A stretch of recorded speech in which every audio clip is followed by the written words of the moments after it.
इस बीच एक बड़ी खबर सामने आ रही है। चैतन्यानंद सरस्वती का एक ऑडियो वायरल हुआ है। ऑडियो में चैतन्यानंद पर सनसनीखेज खुलासा हुआ है। लड़कियों के बाबा के पास जबरन भेजा जाता था। बाबा के पास जाने के लिए लड़कियों पर दबाव बनाया जाता था। एक महिला जबरन लड़कियों को बाबा के पास भेजती थी। मामले में 3 महिला कर्मचारी शामिल थी। इंडिया डेली इस ऑडियो की पुष्टि जो है वो नहीं करता। तो ये वायरल ऑडियो आप इसे कह सकते हैं। बाबा के पास जाने के लिए लड़कियों पर दबाव बनाया जाता था।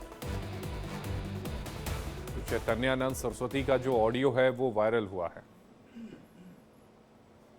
इस वक्त की बड़ी खबर आपके टेलीविजन स्क्रीन पर, और जो तस्वीरें आपकी टेलीविजन स्क्रीन पर चल रही हैं ये फाइल फुटेज हैं।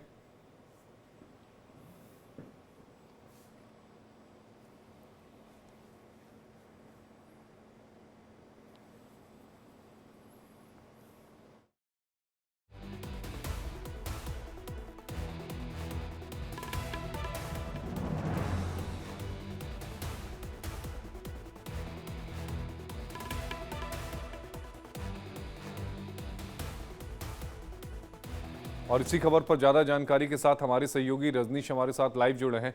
रजनीश, ये ऑडियो कैसा है जिस ऑडियो में ये कहा जा रहा है कि बाबा के पास जाने के लिए लड़कियों को दबाव बनाया जाता था? हालांकि इसकी पुष्टि इंडिया डेली नहीं करता, लेकिन हाँ, इससे जो कड़ियां हैं वो जुड़ती हुई जरूर नजर आ रही हैं, जो लड़कियों ने और महिलाओं ने बाबा के ऊपर आरोप लगाए हैं।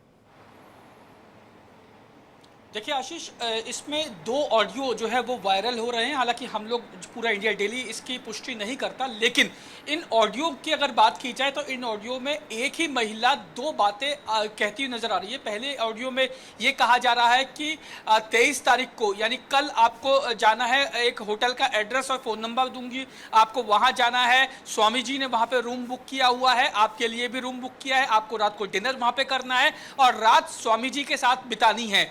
ये उस ऑडियो में, पहले ऑडियो में ये बातें कही गई थी। और जो दूसरा ऑडियो जो वायरल हुआ है उसमें ये कहा गया है कि आप स्वामी जी के पास ना जाने के तरह तरह के बहाने बना रहे हैं, उनके पास ना जाने की आप तरकीबें लगा रही हैं और अब आपका जो एकोमोडेशन है उसे कैंसिल किया जा रहा है, आप अपना एकोमोडेशन कहीं बाहर खोज लीजिए।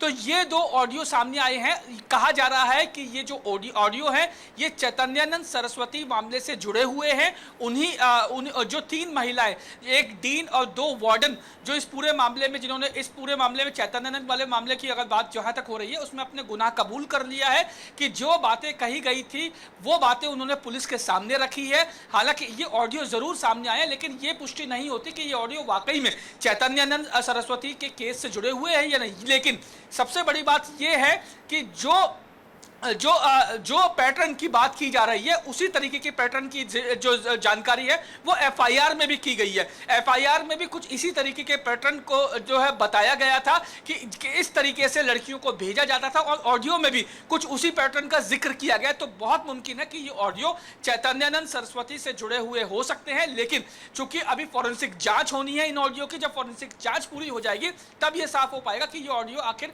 है किसके जो वायरल हुए हैं। लेकिन शुरुआती दौर में जिस तरीके की बातें की जा रही हैं वो इसी और इशारा करती है कि ये मामला चैतन्यानंद वाले मामले से जुड़ा हुआ है। रजनीश, अगर इस पूरे मामले में अभी जांच की बात करें तो जांच कहां तक पहुंची है और दिल्ली पुलिस के हाथों क्या कुछ सबूत जो है वो चैतन्यानंद के खिलाफ अभी लगे हैं?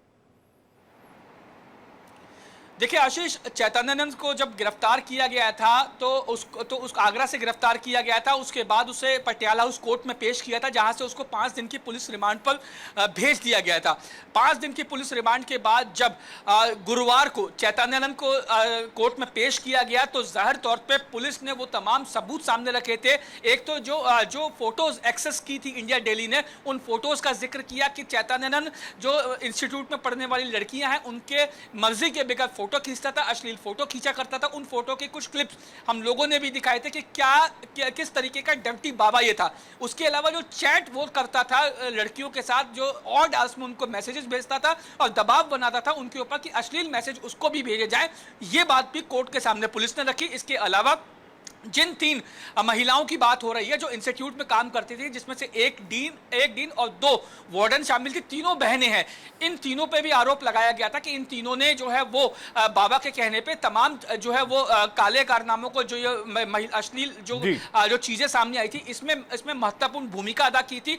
इन तीनों ने अपना गुनाह कबूल कर लिया है। इसके अलावा तमाम जो आई क्लाउड पे जो वीडियो शेयर किए थे वो बरामद कर लिए, जिसके बाद पुलिस ने कहा कि अब उसे फर्दर कस्टडी की जरूरत नहीं है, उसे जुडिशियल कस्टडी में भेज दिया जाए। फिलहाल चैतन्यानंद बाबा तिहाड़ जेल में जुडिशियल कस्टडी में है 14 दिन की। बहुत शुक्रिया रजनीश आपका जुड़ने के लिए। रजनीश हमारे सहयोगी हमारे साथ जुड़े थे जो पूरी खबर पर विस्तार से जानकारी दे रहे थे।